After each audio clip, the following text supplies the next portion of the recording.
Bismillahirrahmanirrahim. Assalamualaikum warahmatullahi wabarakatuh. Pemirsa yang dirahmati Allah, marilah kita simak ceramah dari Buya Ar-Rasyadzim dengan tema Tidak akan kiamat jika orang ini masih ada. Sebelumnya marilah kita bersolawat terlebih dahulu. Allahumma sholli ala Sayyidina Muhammad wa ala ali Sayyidina Muhammad. Selamat menyaksikan. Dan kekasih Allah itu masih ada sampai hari ini di bumi. Masih ada Pak hari ini di bumi. Siapa kekasih Allah di bumi yang Allah selalu memandangnya? Ketika orang ini masih ada, Allah biarkan bumi bergerak.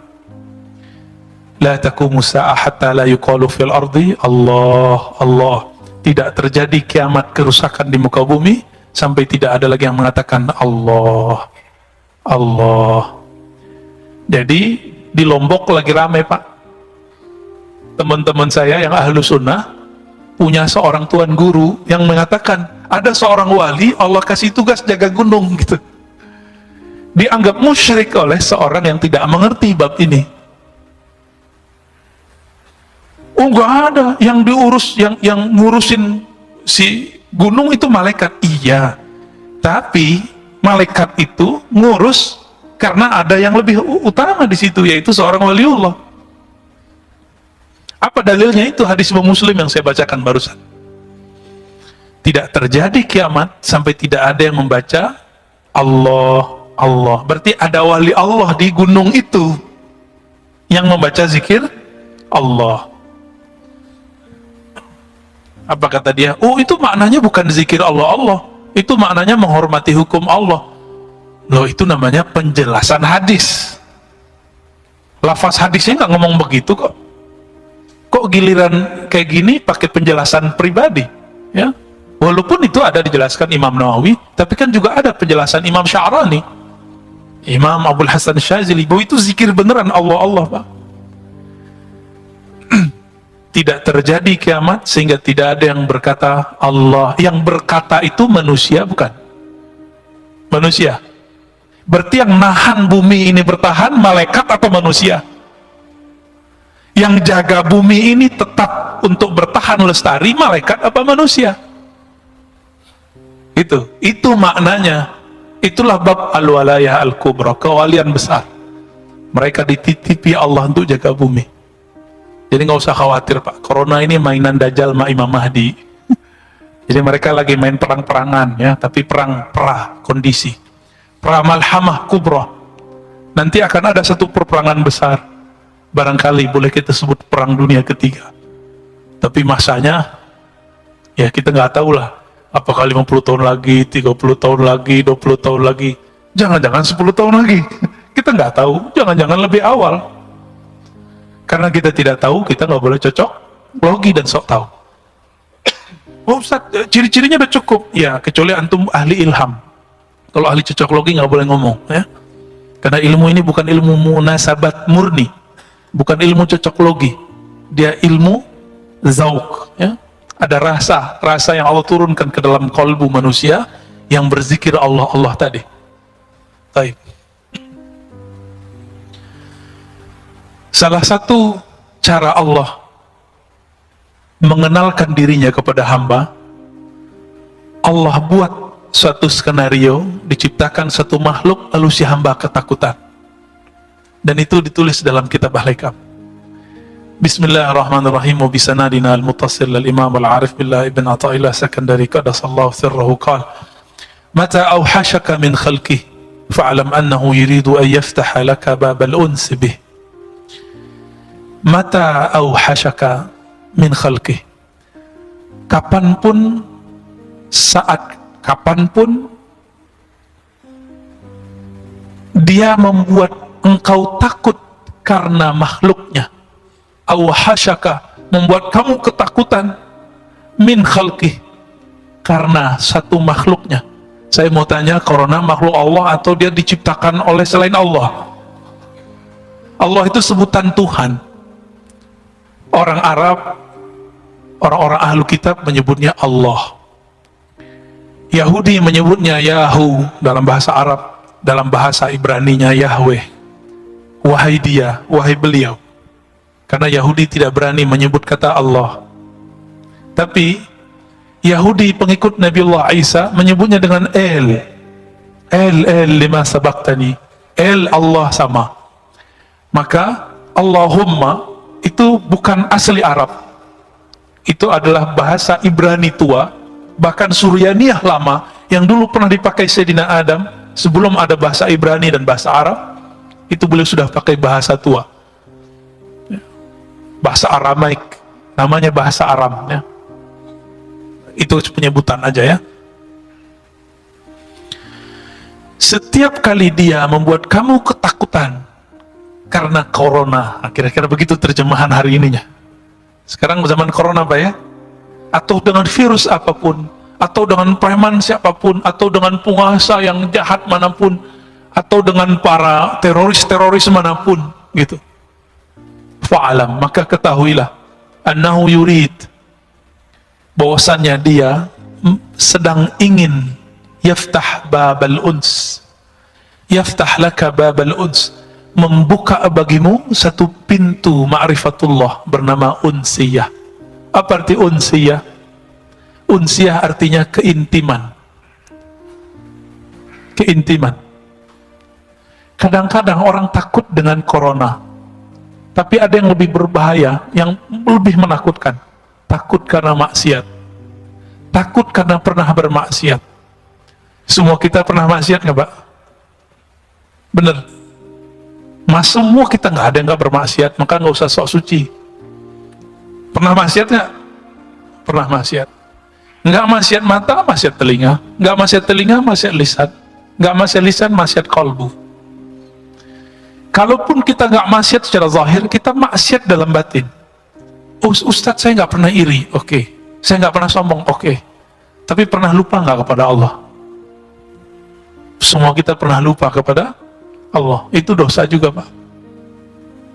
Pernah merasa lebih pintar dari orang nggak? Sering, tiap hari ya. Itu dosa apa namanya? Itu dosa besar loh Pak. Kiber. Itu dosa besar, bukan dosa kecil. Saya pernah diizinkan Allah mentalkin seorang ulama. Banyak Pak. Ada beberapa ulama-ulama muda, ulama senior. Itu diajak istighfar nggak ada efek. Nggak ada efek. Ayo Ustadz, ayo Pak Kiai, ayo kita istighfar. Nggak ada efek dia. Orang udah nangis-nangis semua, dia nggak nangis-nangis. Ternyata satu masalahnya, dia merasa lebih pintar dari saya. Akhirnya di dalam hati ada ilham masuk. Coba ajak istighfar daripada merasa lebih pintar. Maka kita istighfar, astagfirullah, ya Allah ampuni dosaku karena aku merasa lebih pintar daripada orang lain. Langsung Mak nangis. Berarti dosa yang tidak terlihat karena merasa pintar ini lebih susah ditobatkan. Ini mohon maaf nih, yang narkoba gampang Pak tobatnya. Antum tobat, nggak ngulangin, tinggalkan komunitas, Allah terima. Pernah minum khamar, Allah gampang itu. Orang melakukan zina gampang tobatnya.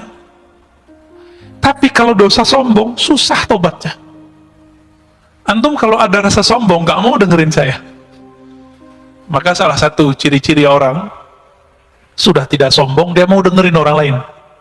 Maka kepada para ustadz, para da'i, jangan ceramah mulu, sesekali jadi mustami. Imam Ahmad mengatakan, ciri-ciri orang alim itu, dia mau belajar kepada yang lebih besar, sepantaran, dan yang lebih kecil.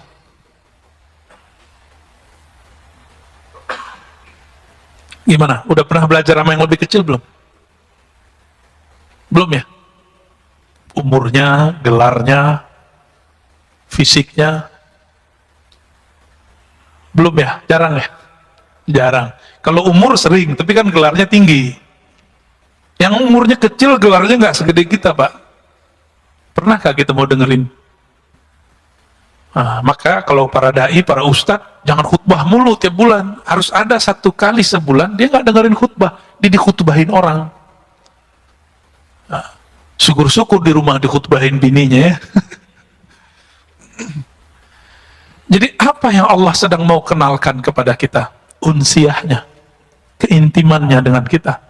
Uns itu lebih dekat dari qurb, kedekatan. Uns itu sudah mesra. Pernah, ini ilustrasi biar gampang. Anak-anak kita, kalau ketakutan dia nyari siapa? Ayahnya. Ayah gitu terus dipeluk kan? Kita gemes ngeliat begitu, dan itu bikin rindu mau pulang ke rumah. Bener ya? Itu bikin rindu, Pak. Kadang-kadang kita gak rindu mamanya, ya? Yang bapak-bapak ini, rindu sama anak kecil ini.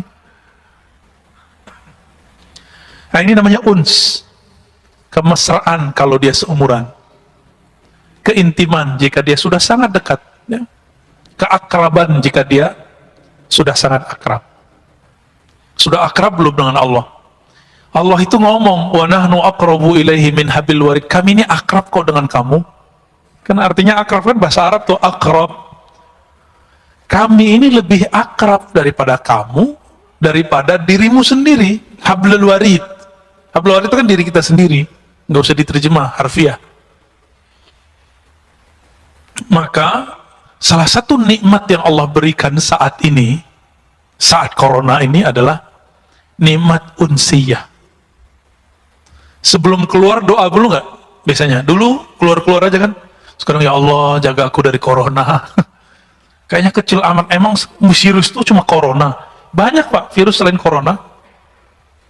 Saya nggak kena corona kemarin, kena batuk, kena flu sebulan yang lalu. Sekarang sisa batuk, kering dikit batuk. Ini bukan batuk corona loh Pak ya. Saya udah pernah corona setahun lalu. Ya kalau versi Ustadz Fulan kan kena corona munafik. Berarti saya munafik Pak. Ya nggak usah jauh-jauh nuduh orang munafik, kita munafik. Tapi kan tega amat nuduh begitu. Kiai kita banyak yang meninggal karena corona. Emang mereka munafik? Habis yang bilang munafik kena corona dia. Ya salam.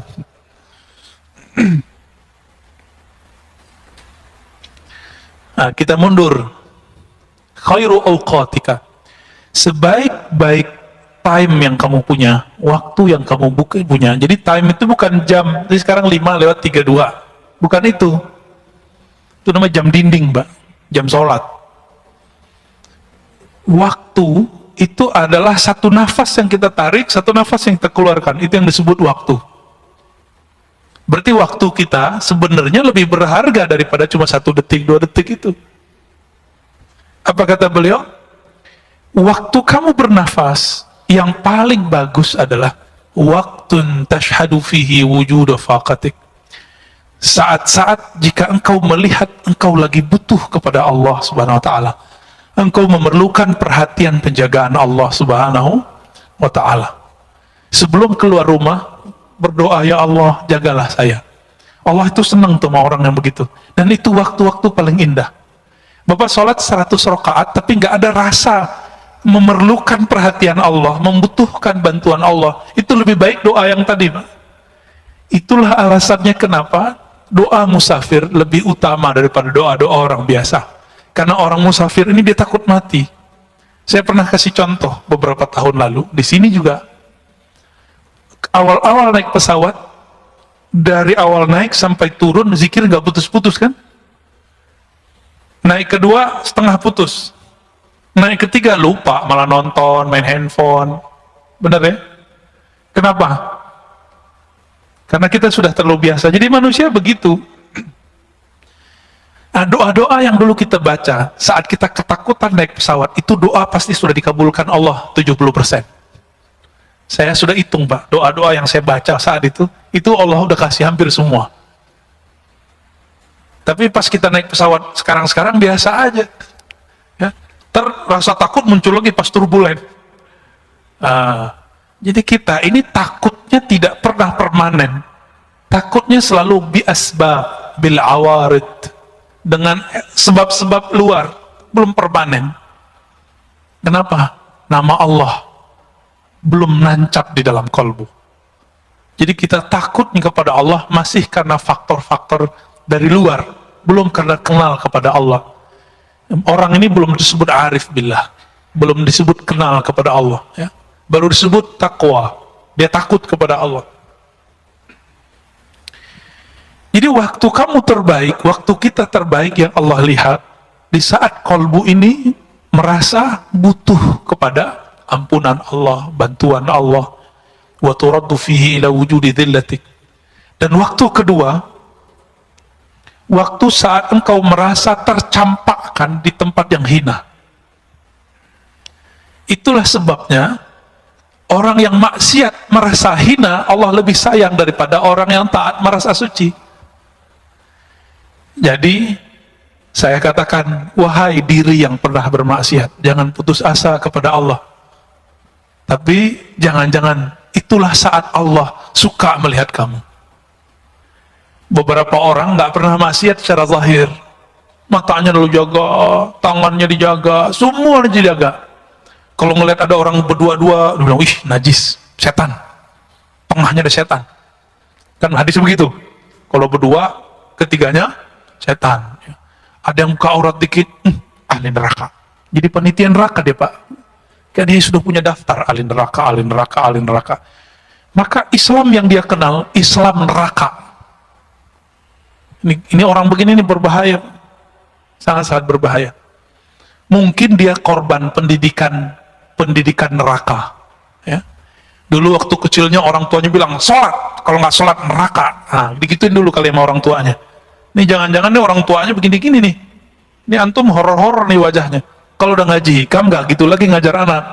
Ya, ngajar anak bukan dengan ancaman, ngajar anak dengan pujian dan reward. Kasih dia harapan. Anak soleh bangun. Itu anak kecil lebih senang pada gituin. Anak soleh bangun. Anak papa bangun. Ahli sorga bangun. Gitu, Pak. Cara bangunnya itu dia cepat bangun. Tapi kalau kita bilang, kamu nggak sholat neraka lo, gitu ya. Itu anaknya bangun langsung pikiran dia. Anak-anak korban begini nanti jadi patian neraka. Ya. Dia sendiri nggak tahu nasib dia gimana kan. Banyak nggak orang begitu hari ini? Banyak. Pada kita ini buta, ya. Betapa tidak buta, setiap surat dalam Al-Quran, dari surat At-Taubah, semua memulai dengan Allah mengenalkan diri dan kata Rahman, Rahim, Rahman, Rahim. Emang nggak baca? Emang nggak dengar? Jangan-jangan kita kal himar yahmilu asfara. Ya, seperti himar, ya, binatang himar. Apa terjemahan himar? Keledai, ya.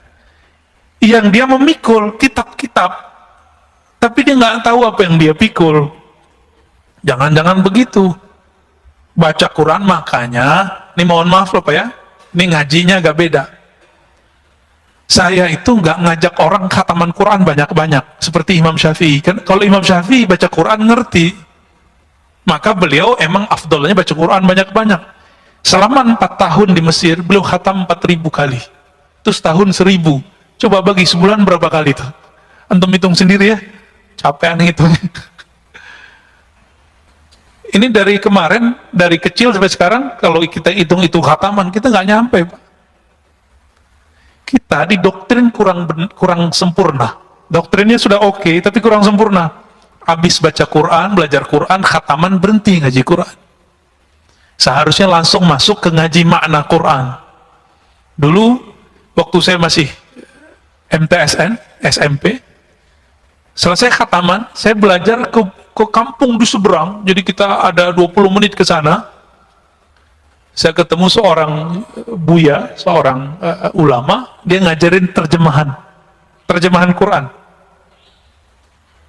Setiap Rabu, malam Kamis kita belajar. Nerjemah. Karena keberkahan itulah saya bisa baca kitab sekarang. Ya. Padahal nggak nyantri seperti teman-teman pesantren ya. Saya nggak nyantrinya di surau aja, pindah surau, gitu-gitu aja udah. Nggak pernah nyantri seperti teman-teman, kecuali setelah kuliah. Pas kuliah baru saya masuk pesantren. Ya. Tapi teman-teman di pesantren, karena korban pendidikan kurikulum neraka, ya, kurikulum ikop, dikit-dikit ikop, akhirnya udah nyantri 6-7 tahun nggak bisa baca kitab. Karena sekolahnya tegang. Sekolah itu harus tenang, anak-anak terus cinta. Jadi ketika beberapa tahun setelah saya bisa baca kitab, teman-teman yang belajar kitab nggak bisa baca kitab pada di pesantren. Nanya, enti kok bisa baca kitab? Tipsnya apa? Jawaban saya cuma satu, cinta. Kamu sudah cinta belum dengan kitab yang kamu pelajari? Sudah cinta belum dengan guru yang ngajarin kamu? Jadi saya nggak pernah ngapalin Pak selama berapa tuh ya, 6 tahun itu bahasa Arab nggak ngapalin. Anak kelas 3 ya, mau mereka ujian, itu mereka datang mau murojaah kitab dengan saya. Padahal kita baru kelas 1 dan kelas 2. Apa rahasianya? Cuma cinta. Saya cukup ingat kitabnya, ingat guru yang saya sukai itu, bukan cinta fisik. Cinta ilmunya. Itu langsung ingat semua terjemahannya, maknanya, lembaran-lembarannya. Maka kalau ingin mengajari anak supaya pinter, jangan diajari dengan ancaman. Ajari dia mencintai ilmu yang dia pelajari. Baik.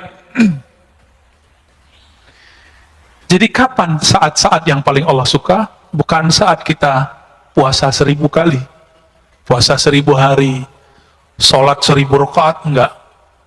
Allah sangat suka kepada hamba 2 saat. Pertama, saat dia menyaksikan si hamba itu butuh kepada Allah. Berarti Allah ini sangat suka jika hamba itu bermanja-manja kepadanya. Apakah sudah bermanja-manja kepada Allah malam tadi? Belum ya? Kita merasa kita pinter ya? Hebat, saya bisa lo tahajud. Orang begini Allah nggak suka lihat, Pak. Tapi ketika dia bangun, alhamdulillah ya Allah, engkau bangunkan aku. Ketika sujud, dia mengatakan, ya Allah, malam ini banyak orang yang tidak bisa sujud. Sekarang engkau takdirkan, engkau gerakkan kepalaku untuk sujud. Dibaca ayat, dia katakan, ya Allah, lidah ini banyak dosa, tapi Allah izinkan membaca namamu. Nama Allah berat nggak? Saya udah pernah nyebut ini, Pak. Nama Allah berat nggak? Kurang berat apa? Nama ini jika ada di bumi, satu orang jadi bumi nggak jadi kiamat. Maka orang yang paling sakti di dunia bukan orang yang kebal, bukan orang yang pindah tempat sesaat. Orang paling sakti di dunia, orang yang di kolbunya ada nama Allah. Allah itu. Semakin banyak nama Allah di kolbu, semakin orang ini sakti di sisi Allah, bukan di sisi makhluk Allah. Jadi antum itu nggak sakti kalau nggak bisa nahan kiamat. Kalau cuma bisa nahan-nahan debus doang mah biasa itu. Ya.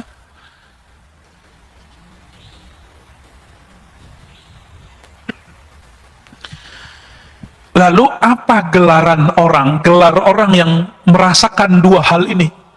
Merasa butuh kepada Allah, memerlukan Allah, dan merasa hina di hadapan Allah. Apa sebutan orang ini? Sebutannya Abdullah, hamba Allah. Maka antum coba lihat, ini gelar Nabi loh ya. Jadi Nabi itu, ini sering dipahami terhadap tasawuf. Orang nuduh Imam Al-Hakim At-Tirmizi, ahli hadis yang sufi, Ibn Arabi yang sufi, mengatakan wali lebih tinggi dari kenabiannya. Karena setiap Nabi itu pasti wali. Setiap Rasul pasti Nabi. Kewalian itu inti dari seorang Nabi. Ala inna awliya Allah la khawfun alaihim walahum yahzanun.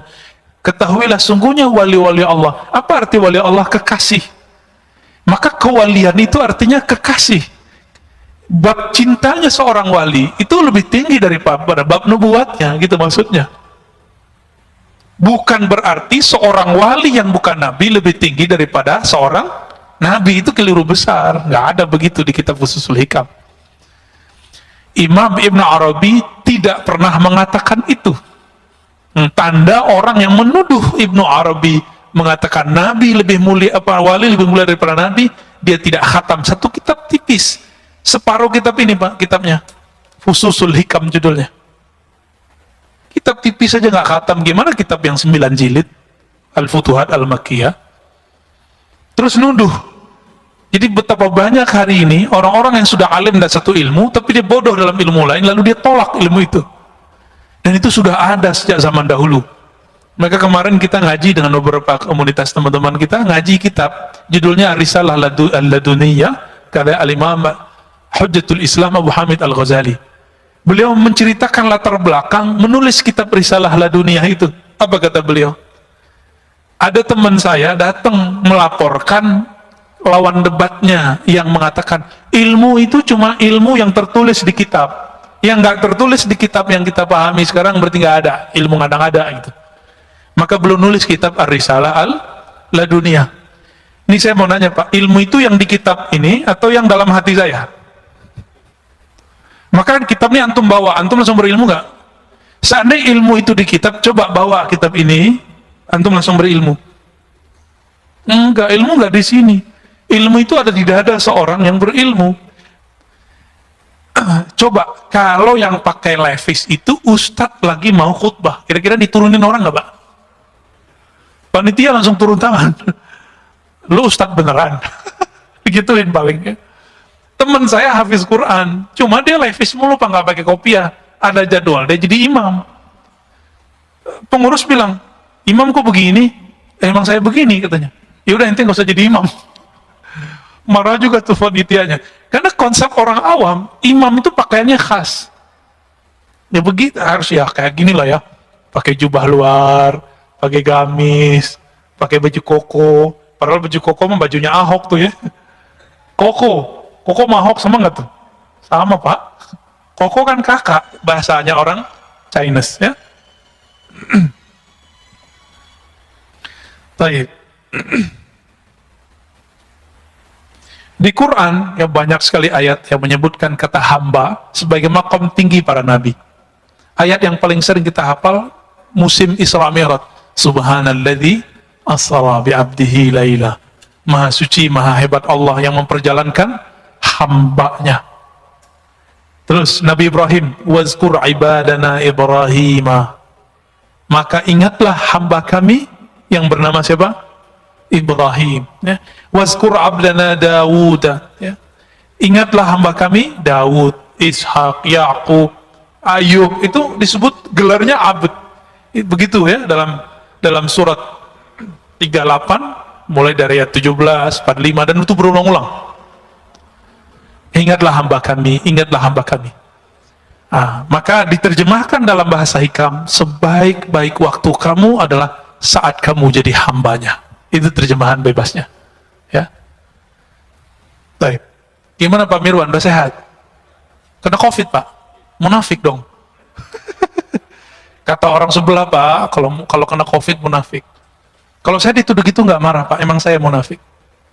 Saya tahu diri saya munafik. Allah suruh banyak zikir, kita dikit zikirnya. Ya kan? Allah suruh sedekah, kita sedikit sedekahnya. Allah suruh senyum, kita sedikit senyumnya.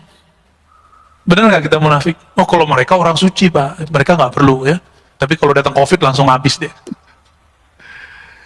Gimana? Langsung tanya jawab atau gimana? Atau langsung hikam? Kayaknya lanjut hikam ya. Ini bagian akhir lah ya. Ciri-ciri doa kita langsung diijabah Allah. Mata atlaqa lisanaka bit-talab fa'alam annahu yuridu an yu'tiyaka. Kapanpun saatnya atlaqa, Allah mengitlakkan. Apa arti itlak? Melancarkan lisanmu sehingga tidak ada beban dalam melafazkannya, dalam memintanya. Fa'alam, maka ketahuilah saat itu Allah sudah langsung menjawabmu. Saya mau tanya lagi, Pak, adakah di dunia gerakan yang bukan digerakkan Allah? Ada nggak? Kalau ada berarti ada Tuhan selain Allah. Gimana? Jadi yang gerakin kita doa itu siapa sih? Allah. Kita usaha, mentok, pusing. Tahu-tahu kita ada aja jalannya. Yang membuka jalan itu siapa? Kita atau Allah? Oh, itu kan koneksi saya, Ustaz. Kita sudah menuhankan diri sendiri. Hati-hati. Afara'aita man ittakhadha ilahahu hawa. Maka apakah engkau melihat orang yang menjadikan Tuhan dia, pujaan-pujaan dia, yang dia puja-puji itu dirinya sendiri. Jika orang alim, dia merasa dirinya pinter. Tuh lihat saya, jamaah saya banyak. Gitu. Tuh lihat saya, ilmu saya banyak. Nah, orang begini sudah menuhankan dirinya. Mau dia gelarnya mursyid, mau gelarnya doktor, LCMA, kiai 1000 kali, itu tetap di dalamnya iblis. Orang yang memuji-muji dirinya sendiri, itu iblis, Pak. Nauzubillah min dzalik. Kecuali dia memulangkan pujian itu kepada Allah Subhanahu wa Ta'ala. Yang berhak dipuji siapa? Allah. Ya. Maka orang yang memuji dan memusuhi kita itu gerakan dari Allah. Marah gak Allah menggerakkan? Marah gak? Maka jangan terlalu senang dipuji orang, jangan sedih juga kalau dicaci maki orang. Karena itu semuanya gerakan dari Allah. Wa ma tasyauna illa ayyasha Allah. Tidaklah engkau berkehendak kecuali kehendakmu tunduk kepada kehendak Allah Subhanahu wa taala.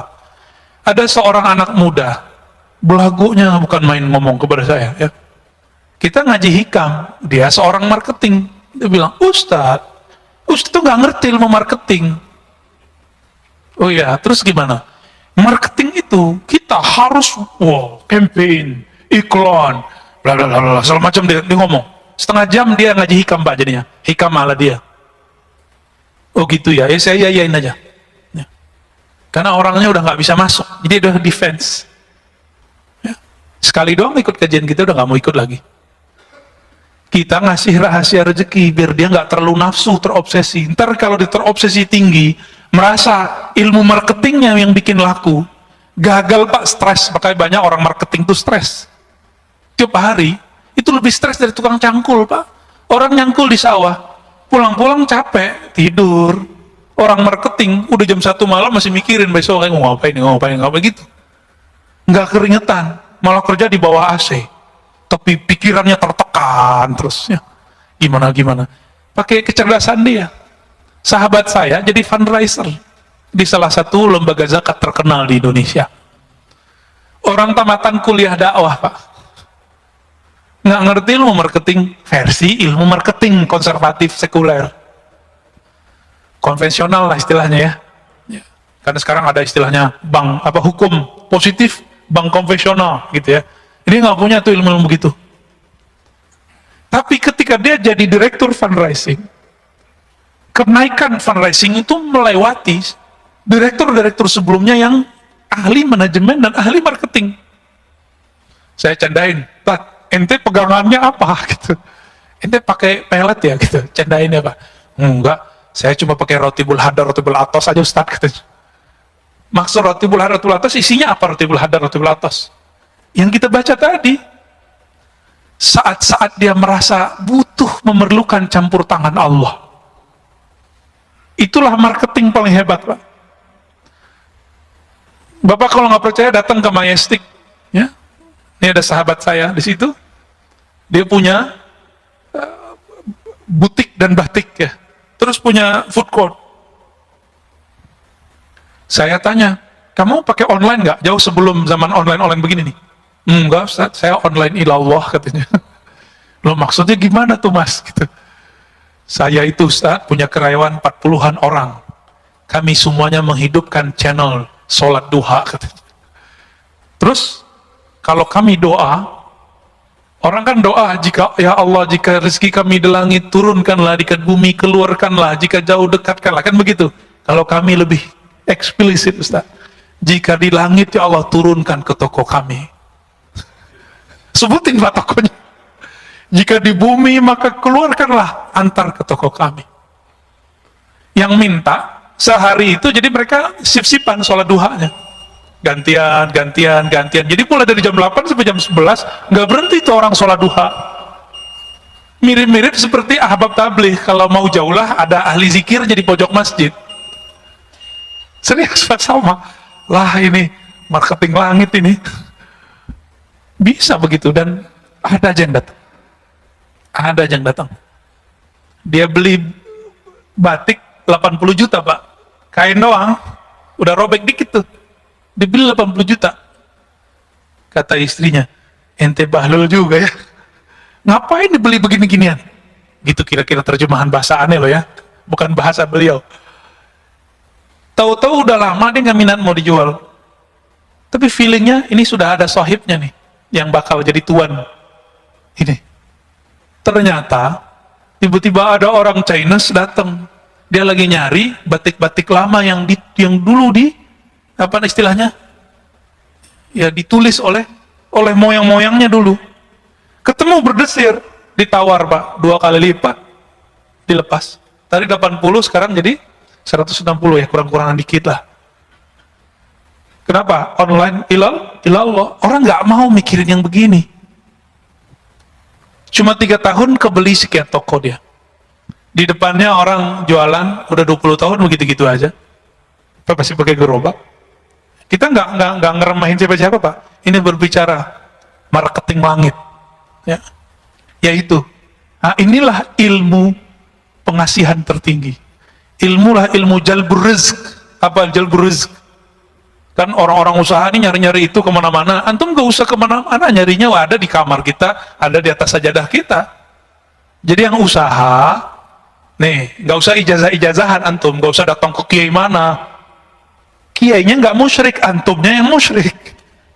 Ya, ntar dikasih raja-raja, dikasih minum-minum yang ada raja, ntar banyak lagi jin dalam badan kita kan. Ntar dikasih simbol-simbol jimat. Dianya nggak musyrik karena dia tahu ini cuma simbol aja. Tapi antum jadi musyrik karena kemudian menduakan itu. Ilmu ini ada Pak, ilmu wifiq namanya. Imam Ghazali pakar ilmu itu dan beliau ahli tauhid. Beliau tahu mana yang tauhid, mana yang tidak tauhid. Cuma yang nggak ngerti bilang itu syirik kan. Dia lupa. Imamnya Ibnu Taimiyah, imamnya Ibnu Qayyim tuh ngerti ilmu ini. Dan Ibnu Qayyim membolehkannya dalam kitab Tibbun Nabawi, menganggapnya sebagai Tibb Nabawi. Tapi dia hilangkan istilah wifiq. Jimat nggak ada istilahnya. Istilahnya diganti dengan kaf al-kitabah. Cari Tibbun Nabawi antum kalau nggak percaya lihat di kitab itu. Sudah ada terjemahannya kan? Bab kitabah, tulisan gitu judulnya. Malas baca sih ya, dari dulu aneh udah sampein soalnya. Jadi kadang-kadang kita makan dulu masih mahasiswa, makan, masuk warteg, masuk rumah makan fulan, masuk resto. Saya tuh nggak nyaman Pak kadang. Karena tiba-tiba saya mata itu liar aja ngeliat sudut mana, ternyata di situ ada raja. Dan ternyata di ujung mana ada jimat. Nah itu bikin nggak nyaman tuh makan di situ. Ya. Maka teman-teman praktisi hikmah pun tolong ajari kliennya, muridnya, santrinya tauhid, baru diajarin itu wifiq. Kalau nggak usah deh, terjadi musyrik ya. Ajarin ini aja nih ya, sholat duha ya, sholat duha. Saya punya guru ini terakhir ya, sebelum tanya jawab. Ada tanya jawab Pak Mirwan? Ada ya. Guru saya dari remaja umur belasan tahun nggak pernah ninggalin duha Pak. Itu kalau pagi-pagi beliau beli telur atau beli makanan untuk anak-anaknya, kalau belanja di toko kelontong, itu toko itu laku sampai malam Pak. Kenapa? Berkah sholat dia. Dimanapun dia jalan, diberkahi Allah. Ada dalilnya nggak tuh? Musyrik nggak tuh? Baca kitab biar nggak jadi musyrik. Dalam kitab Ibnu Mubarak, kitab Az-Zuhud disebutkan bahwa jika ada seorang yang berzikir atau yang berjalan ke majelis ilmu atau berjalan ke masjid Allah, itu bongkahan bumi, debu-debu yang kita injak, dia berkata, wahai tanah di sampingku, saksikan aku diinjak oleh hamba Allah. Senang dia Pak. Jadi kalau dibalik gimana? Kalau kita maksiat di bumi Allah, itu bumi ngutuk-ngutuk kita Pak. Oi cepetan pergi gitu. Semoga kamu ketahuan. Kita ketakutan kalau kita maksiat Pak. Allahumma sholli ala nabiyina Muhammad.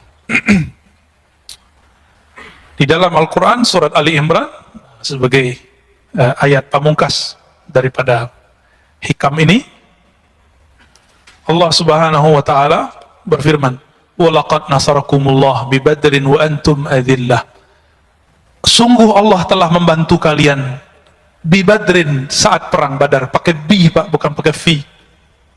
Ini campur tangan Allah ini lebih dahsyat. Ini yang ngerti ilmu balaghah, ini faham maksud bi di situ. Wa antum adillah. Saat itu kamu merasa hina, merasa lemah, merasa butuh bantuan Allah Subhanahu wa taala. Maka jika berdoa, berdoalah dengan rasa hina. Jika berzikir, berzikirlah dengan merasa rendah diri kepada Allah Subhanahu